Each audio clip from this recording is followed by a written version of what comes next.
Welcome back, everybody, to another episode of the Even Your Dynasty show. On today's video, we're going to kind of keep with the theme of the week. We're going to talk a little bit of Ha-Seong Kim, where we have gotten our first kind of real hard piece of Giants rumors for the offseason. Mark Feinstein of MLB.com reported that the Giants are the team that's, quote, most interested in signing Ha-Seong Kim. Uh, this, I don't think, would have shocked any of us a couple months ago. He seemed like the guy most likely to come here a few months ago. He did suffer that torn labrum towards the tail end of the season, missed the last, I think, month or so, including the playoffs. He got surgery to repair it. I thought it was probably going to be more mid-season, but it sounds like they're targeting like a mid-April, early May return for him. I thought it was likely that he would get like a 1-year prove-it deal. Seems like he's still going to get that multi-year contract, probably like 4 or 5 years that he's looking for. Now, the money may end up looking a little different. We'll see kind of how that shakes out. But uh, kind of no surprise I guess, at the end of the day that the Giants are the team that are, most interested in him. It makes a ton of sense to come to the Giants. Um, Especially when you look at the ties he has to guys like Bob Melvin, who he played under for 2 years in San Diego, as well as he's, best friends with Jung-Hoo Lee and works out with him regularly in the offseason and things like that. So a lot of strong ties. I understand kind of why they would be looking at bringing him in and where the fit is. But before we dive too deep into that, for those of you that do enjoy the content, please do like the video, subscribe to the channel. We're closing in on, I think, like 950 subscribers here. We're getting pretty close. When we get to 950, we're going to announce, and I anticipate it'll probably be on next week's live show. We're going to announce what the giveaway items are, show you guys those. And then when we hit 1,000 subscribers, we're going to do the giveaway on that live show. You're going to have to be on the live while it's live and dropping comments and things like that and interacting. That's going to be how you get entered, basically. But we'll dive in deeper on that. And then also tonight, do catch us on NorCal Sports Network. We're going to simulcast it to this channel as well. But we're going to have like a whole panel of guys, and the goal of the video is to talk about how to improve this team. If it's up to us, it sounds like we're going to all talk about different ways the Giants can go about improving the team. So back to Ha-Seong Kim, and we'll get going on that. And here's all my socials below. So go ahead and pause the screen, and you can follow me on those if you want to see more shorts and things like that. So Ha-Seong Kim, who is he? He's 29 years old. He's an infielder. Now, I say infielder. With the Giants, it would be middle infielder because of Matt Chapman over at third base, obviously. But I say infielder because this is a guy that has been an above average to elite defender at 3 positions: second base, shortstop, and third base. You look at his metrics. For those of you that do like the analytics and things like that, he's kind of an analytics darling when it comes to defensive runs saved and outs above average. You look at him at second base. He's played 1,004 innings, and he has 15 defensive runs saved and 8 outs above average. Third base, 590 innings, 9 defensive runs saved, 2 outs above average. Shortstop, played most of his career there, 2,552 innings, 24 defensive runs saved, 11 outs above average. This is someone that is well above average to elite at 3 positions. He was a Gold Glove finalist in 2022 at shortstop. That is the year that Fernando Tatis missed almost the entire season due to, the PED suspension and injuries and all sorts of things. So Kim played almost exclusively shortstop that year, was a Gold Glove finalist. 2023, he actually won a Gold Glove for the best. They have the utility player Gold Glove, the guy that bounces around. He won that Gold Glove in 2023. So this is a high level defender, one of the better defenders in baseball. So there's already an obvious fit there. There are probably questions as far as where he would play at least this season coming off that torn labrum. I know people are worried about him, him making the throws from short. They could potentially put him at second base, where, as I've pointed out, he's been phenomenal defensively. So that's not really that big of an issue if they were to go out and get multiple middle infielders, which we're going to touch on that in a little bit. But they probably eventually would move him back over to shortstop, I would imagine, unless they're worried about wear and tear on that shoulder. He signed with San Diego in 2021 out of the KBO, played 4 years in San Diego. I kind of throw out his first year because, as we see with most players that come from the KBO, the first year is always a big adjustment period. So to me, that's like a getting acclimated year. I took his numbers for his last 3 years where he's kind of settled in as kind of a certain type of player. So I took the numbers for his last 3 years. He's hit 250, 336 on base, 385 slugging, comes out to a 721 OPS. That's nothing that's going to pop off the page. 39 home runs, 113 extra base hits, 72 stolen bases. He was 82% successful, which is above league average. 103 OPS plus, so slightly above league average OPS plus. 18.8% K percentage, 10.4 walk. Now you look at his last couple of years, the walk rate is up actually closer to like 12% the last few years. His stolen bases the last 2 years, he stole 38 in 2023, stole 22 in only 120 games last season. He was dealing with kind of a variety of injuries last season, so not surprising to see that number come back a little bit, but he does seem like a guy that will likely be 30 plus a year as a stolen base guy. The average did dip a little bit in 2024, but as I mentioned, he was dealing with a lot of injuries that year. The previous couple of years, he was at 250 or above. He had 233 last season. This is a guy that there are a lot of positives to his game. And to illustrate that, what I'm going to show, this is something that the Giants have really lacked the last couple of years. And that is they have been a team that swings and misses a ton. They strike out a ton.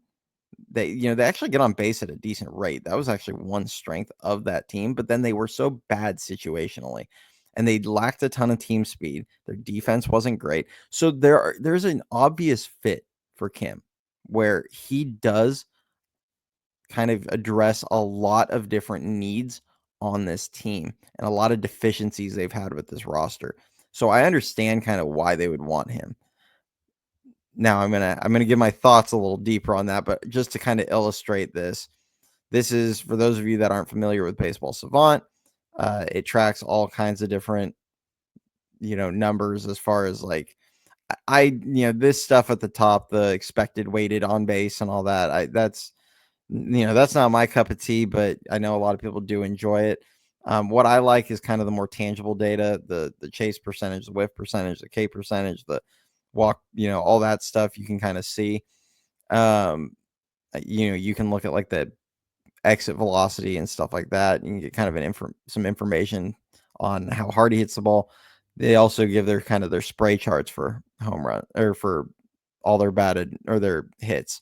So if we take a look at this, you're going to notice a pattern. So this is 2021, not a ton of data there. Gets to 2022. All the power is pretty much to the pull side, does use the field a decent amount. Chase whiff K percentage, all really well above average. Fielding is elite. Sprint speed's going to hang around 76 to 79th percentile. So well above average there. But you're going to see a pattern with all these kind of plate discipline numbers, so to speak, as well as, contact rates. 2023, probably his best season. 90th percentile chase, 91st percentile whiff. K percentage was still above average at 63rd percentile. Walk percentage, 86th percentile. Fielding, sprint speed, all that good stuff. Still really well. Again, almost exclusively pull side power, very much like Fitzgerald in that regard. He hit 17 home runs in 2023. Can poke one out to center field occasionally, but all his pull power is really going to be to the left side. And then 2024, bat obviously took a step. A lot of the batted ball metrics aren't going to, really stand out to you. It's not going to be anything very impressive, but 98th percentile chase rate, 92nd percentile whiff rate, 81st percentile K percentage, 96th percentile walk rate. And you pair that up with his speed, walking at 12% clip with his speed, it's a guy you could reasonably hit up at the top of the order with Jung-Hoo Lee. Now, you still need a middle of the order bat. You still need guys to drive these guys in, but it is a potentially another table setter that could be a pretty high-end table setter with his speed, on base, plate discipline, everything.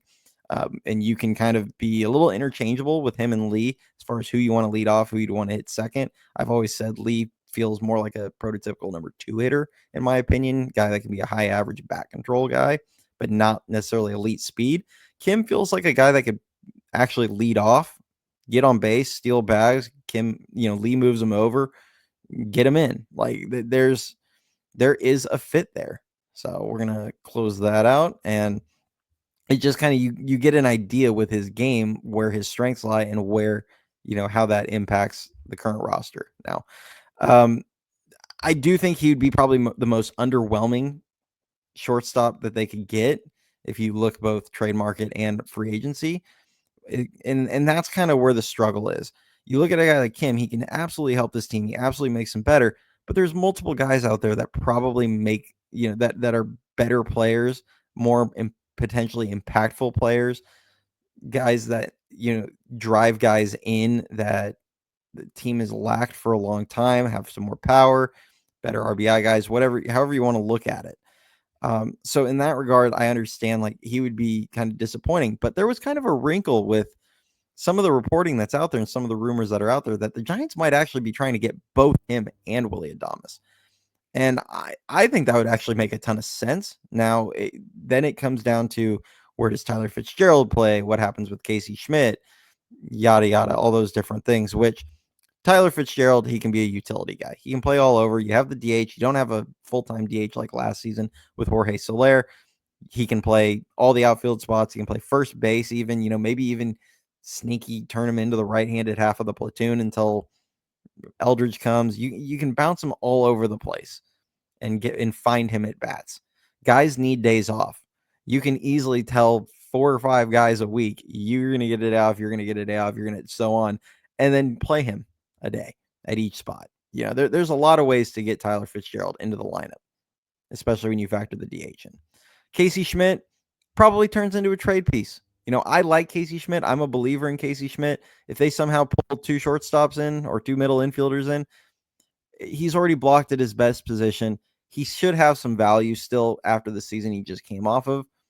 Just put him as part of a trade package. There's plenty of teams around there that would love a guy like him and think that he could turn into a pretty good player, because I believe he can turn into a pretty good player still.